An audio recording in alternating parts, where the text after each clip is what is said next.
ഏറെക്കുറെ നമ്മളെ എല്ലാവരെയും ബാധിക്കാൻ പോകുന്ന ഒരു കാര്യമാണ് കേട്ടോ പറയാൻ പോകുന്നത്. നമുക്കറിയാം, ഈ അടുത്താണ് നമ്മുടെ നികുതി ഇനത്തിൽ നമുക്ക് വലിയൊരു തുക വർധനവ് വന്നിരിക്കുന്നത്. എന്നാൽ ഈ ഒരു 2023-24 കാലഘട്ടത്തിൽ നമ്മുടെ വീടിൻ്റെയും മറ്റും നികുതി വീണ്ടും വർദ്ധിപ്പിക്കാൻ പോവുകയാണ്. 25% വർധനവാണ് ഗവൺമെൻറ് ഓർഡർ പറഞ്ഞിരിക്കുന്നത്. അതായത് അറ്റ് എ ടൈം 25% വർധനവല്ല, ഓരോ വർഷവും 5% വർധനവ് കൂട്ടി നമുക്ക് 5 വർഷം കൊണ്ട് നമ്മൾ ഇപ്പോൾ കൊടുക്കുന്ന നികുതിയിൽ നിന്നും 25% വർധനവാണ് ഗവൺമെൻറ്റിൻ്റെ പുതിയൊരു ഓർഡർ വന്നിരിക്കുന്നത്. അതുമാത്രമല്ല കേട്ടോ, നമ്മുടെ എല്ലാവരുടെയും വീടുകളിലേക്ക് ഇനി ഗവൺമെൻറ് ഉദ്യോഗസ്ഥരെത്തും. അതായത് പഞ്ചായത്തിൽ നിന്നോ അല്ലെങ്കിൽ നഗരസഭയിൽ നിന്നോ ഉദ്യോഗസ്ഥർ ഡയറക്റ്റ് നമ്മുടെ വീട് വന്ന് കണ്ട് നമ്മൾ ഏതെങ്കിലും രീതിയിലുള്ള മാറ്റങ്ങൾ വീട്ടിൽ വരുത്തിയിട്ടുണ്ടോ എന്നുണ്ട് നോക്കും. അതായത് നമ്മുടെ വീടിൻ്റെ നികുതി നിശ്ചയിക്കുന്ന സമയത്ത് നമ്മളുടെ തറയുടെ വിസ്തീർണം എത്രയാണ്, അല്ലെങ്കിൽ നമ്മൾ തറ ഏത് മെറ്റീരിയൽ കൊണ്ടാണ് ചെയ്തിരിക്കുന്നത്, അതായത് ഗ്രാനൈറ്റ് ആണോ, മാർബിൾ ആണോ, ഇനി മരം കൊണ്ടാണോ, മരം പാവുന്ന ഒരു ഇതൊക്കെ ഉണ്ട് അങ്ങനെയാണോ, അല്ലെങ്കിൽ റെഡ് ഓക്സൈഡ് ആണോ, നിങ്ങൾ ഏത് ഉപയോഗിച്ചിട്ടാണ് നമ്മുടെ തറ ഇട്ടിരിക്കുന്നത്, അതിൽ നിന്ന് നിങ്ങൾ എന്തെങ്കിലും മാറ്റം വരുത്തിയിട്ടുണ്ടോ, ഇനി നിങ്ങളുടെ മേൽക്കൂര, ഓല, ഷെഡ്, അതുപോലെ തന്നെ ഷീറ്റ്, കോൺക്രീറ്റ്, ഇപ്പോൾ ഈ പറഞ്ഞ രീതിയിൽ എന്തെങ്കിലും മാറ്റങ്ങൾ നിങ്ങൾ വരുത്തിയിട്ടുണ്ടെങ്കിൽ, അപ്പോൾ ഈ രീതിയിൽ എന്തെങ്കിലും മാറ്റങ്ങൾ വരുത്തി നിങ്ങൾ നിങ്ങളെ പഞ്ചായത്തിനെയോ നഗരസഭയോ അറിയിച്ചിട്ടില്ല എന്നുണ്ടെങ്കിൽ നിങ്ങൾക്ക് നല്ലൊരു തുക ഫൈൻ ഇടാൻ വേണ്ടി പോരാൻ പോവുകയാണ്. അതേപോലെ തന്നെ നിങ്ങളുടെ നികുതി പുനർനിർണ്ണയിക്കാനും വേണ്ടി പോവുകയാണ്. നമ്മുടെ ഉദ്യോഗസ്ഥർ വന്ന് ഏകദേശം 9 കാര്യങ്ങളാണ് കേട്ടോ ചെക്ക് ചെയ്യാൻ വേണ്ടി പോകുന്നത്. അപ്പോൾ ഈ 9 കാര്യങ്ങളിൽ ഏതെങ്കിലും കാര്യങ്ങൾ നമ്മൾ ചെയ്തിട്ടുണ്ടെന്നുണ്ടെങ്കിൽ നമുക്ക് ഫൈന് വരാൻ സാധ്യതയുണ്ട്. ഒന്നാമത്തെ കാര്യം, നമ്മളുടെ വീടിനോട് എന്തെങ്കിലും അഡീഷണൽ ആയിട്ട് കൂട്ടിച്ചേർക്കലുകൾ നടന്നിട്ടുണ്ടോ എന്നാണ് നോക്കുക. അതായത് നമ്മൾ വീടിനോട് ചേർന്ന് പുതിയതായിട്ട് ഭിത്തി കെട്ടി അല്ലെങ്കിൽ ഏതെങ്കിലും രീതിയിൽ ഇത് എക്സ്റ്റൻഷൻ വരുത്തിയിട്ടുണ്ടോ എന്ന് ഒന്നാമത് നോക്കാൻ പോകുന്നത്. അപ്പോൾ ഈ രീതിയിൽ എക്സ്റ്റൻഷൻ വരുത്തിയിട്ടുണ്ടെങ്കിൽ നമ്മൾ ഫൈൻ കൊടുക്കേണ്ടതായിട്ട് വരും.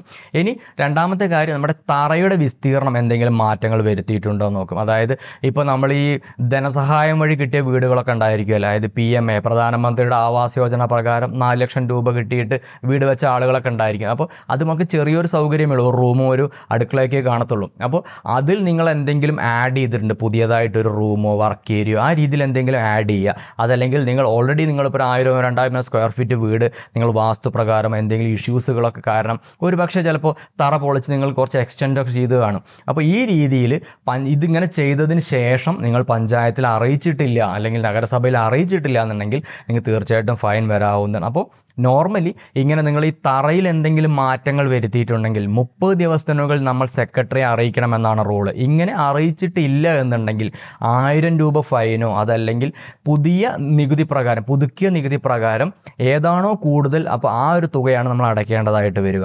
ഇനി മൂന്നാമതായിട്ട് വരുന്നത്, നമ്മുടെ വീടിൻ്റെ മുകളിലേക്ക് എന്തെങ്കിലും നമ്മൾ എക്സ്റ്റൻഷൻ എടുത്തിട്ടുണ്ടോ, പുതിയൊരു നില എടുത്തിട്ടുണ്ടോ. അപ്പോൾ ഈ രീതിയിൽ നിങ്ങൾ എന്തെങ്കിലും മാറ്റങ്ങൾ വരുത്തിയിട്ടുണ്ട്, അത് നമ്മൾ 15 ദിവസത്തിനുള്ളിൽ നമ്മൾ സെക്രട്ടറിയെ അറിയിക്കണം എന്നാണ് റൂള്. അപ്പോൾ ഇങ്ങനെ നിങ്ങൾ ചെയ്തിട്ട് അറിയിച്ചിട്ടില്ല എന്നുണ്ടെങ്കിൽ നമുക്ക് 500 രൂപയായിരിക്കും ഫൈനായിട്ട് വരാൻ പോകുന്നത്.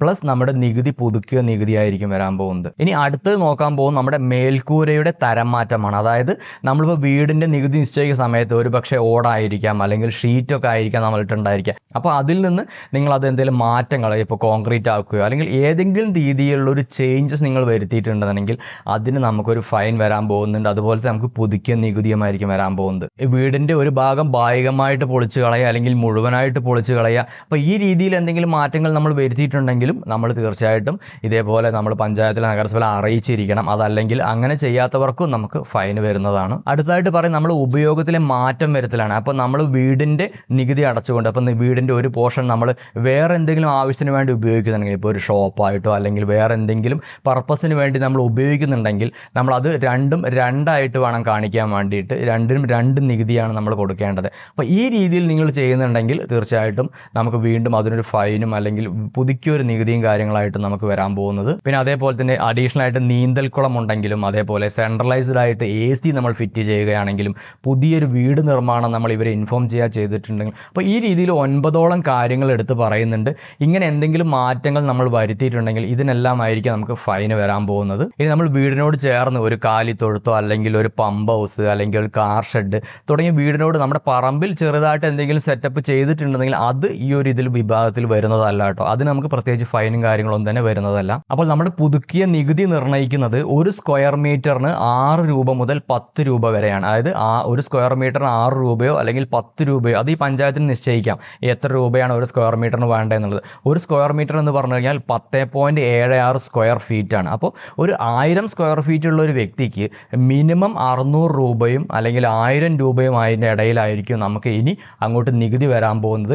ഈ ഒരു നികുതി തന്നെ 5% കൂടി 25% വർധനയായിരിക്കും നമ്മളെ കാത്തിരിക്കുന്നത് 5 കൊല്ലം കൊണ്ട്. അപ്പോൾ നമുക്ക് ഈ ഫൈൻ വരാതിരിക്കാൻ വേണ്ടിയിട്ട് ഇപ്പോൾ ഒരു ഓപ്ഷൻ ഉണ്ട്. ഒരു 9B ഫോം നമ്മൾ ഫില്ല് ചെയ്തിട്ട് ഓൺലൈനായിട്ടോ അല്ലെങ്കിൽ നമുക്ക് ഓഫ്ലൈനായത് ഡയറക്റ്റോ നമ്മൾ പഞ്ചായത്തിലോ നഗരസഭയിലോ കൊണ്ടുപോയി കൊടുക്കുകയാണെങ്കിൽ നമുക്ക് ഈ ഫൈൻ ഒഴിവാക്കി കിട്ടും. അപ്പോൾ നമ്മൾ ഈ ഫോം കൊണ്ടുപോയി കൊടുത്തു എന്ന് വിചാരിച്ച് നമ്മുടെ വീട്ടിലേക്ക് വന്ന് അളക്കാതിരിക്കില്ല കേട്ടോ. നമ്മുടെ എല്ലാ ആളുകളുടെയും വീടുകളിൽ വന്ന് അളന്ന് എന്തെങ്കിലും ചേഞ്ചസുകൾ ഉണ്ടോ എന്നുള്ളത് റെക്കോർഡിക്കലി ആക്കാൻ വേണ്ടിയിട്ടാണ് പുതിയ ഓർഡർ വന്നിരിക്കുന്നത്. അതുകൊണ്ട് തീർച്ചയായിട്ടും അവർ വരുന്നതായിരിക്കും. എന്നാൽ നമുക്ക് ഈ ഫൈൻ ഒഴിവാക്കി കിട്ടുന്നതിന് വേണ്ടിയിട്ട് നമുക്ക് ഈ ഫോം ഫില്ല് ചെയ്ത് കൊടുക്കാം. ഓൺലൈനായിട്ടോ അല്ലെങ്കിൽ ഓഫ്ലൈനായിട്ടോ നമുക്ക് ചെയ്യാൻ പറ്റും. ഗവൺമെൻറ് ഓർഡറിൽ പറയുന്നത് മെയ് 15-ാം തീയതിക്കുള്ളിൽ നമ്മൾ ഈ ഒരു 9B ഫോം സബ്മിറ്റ് ചെയ്യുകയാണെങ്കിൽ നമുക്ക് ഈ ഒരു ഫൈൻ ഒഴിവാക്കി കിട്ടുമെന്നാണ് പറയുന്നത്. ഒരു 1 മന്ത് കൂടി എക്സ്റ്റെൻഡ് ചെയ്യാനുള്ള ഒരു സാധ്യത ഉണ്ട്.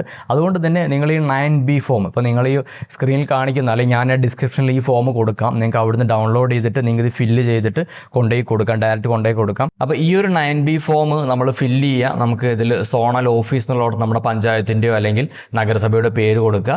ബാക്കിയുള്ള ഡീറ്റെയിൽസ് കോമൺ ആണ്. നമ്മുടെ വാർഡിൻ്റെ പേര്, നമ്മുടെ കെട്ടിട നമ്പർ, ഉടമയുടെ പേര്, വിലാസം, മൊബൈൽ നമ്പർ, ഇമെയിൽ വിലാസം ഉണ്ടെങ്കിൽ അത് കൊടുക്കുക. ഇത്രയും കാര്യങ്ങൾ ആദ്യം കൊടുക്കുക. അതേപോലെ എന്താണ് മാറ്റം വരുത്തിയിട്ടുള്ളത്, അതായത് നമ്മൾ നിലവിലെ കെട്ടിടത്തിലെ കൂട്ടിച്ചേർക്കലുകളാണെങ്കിൽ നമ്മൾ അവിടെ ടിക്ക് മാർക്ക് കൊടുക്കുക. തറ നിർമ്മിതിയുടെ തരം മാറ്റലാണെങ്കിൽ അവിടെ ടിക്ക് മാർക്ക് കൊടുക്കുക. അപ്പോൾ നമ്മൾ ഏത് ചേഞ്ചസ് ആണ് കൊടുത്തതെന്നുണ്ടെങ്കിൽ അത് ടിക്ക് മാർക്ക് കൊടുത്തിട്ട് നമ്മൾ സബ്മിറ്റ് ചെയ്യുകയാണ് വേണ്ടത്. അപ്പോൾ 9 മാറ്റങ്ങളാണ് ഇവിടെ കൊടുത്തിട്ടുള്ളത്. അപ്പോൾ നമ്മൾ ഏതാണ് നമ്മൾ ചെയ്തത് നോക്കിയിട്ട് നമ്മൾ അതാണ് കേട്ടോ നമ്മൾ ഈ ഒരു ഫോം നമുക്ക് ഓഫ്ലൈനായിട്ട് ഡയറക്റ്റ് കൊണ്ടുപോയി കൊടുക്കാം. അല്ലെങ്കിൽ ഇത് എങ്ങനെയാണ് ഓൺലൈനിൽ അപ്ലൈ ചെയ്യുക എന്നൊരു വീഡിയോ ഞാൻ ചെയ്യാം.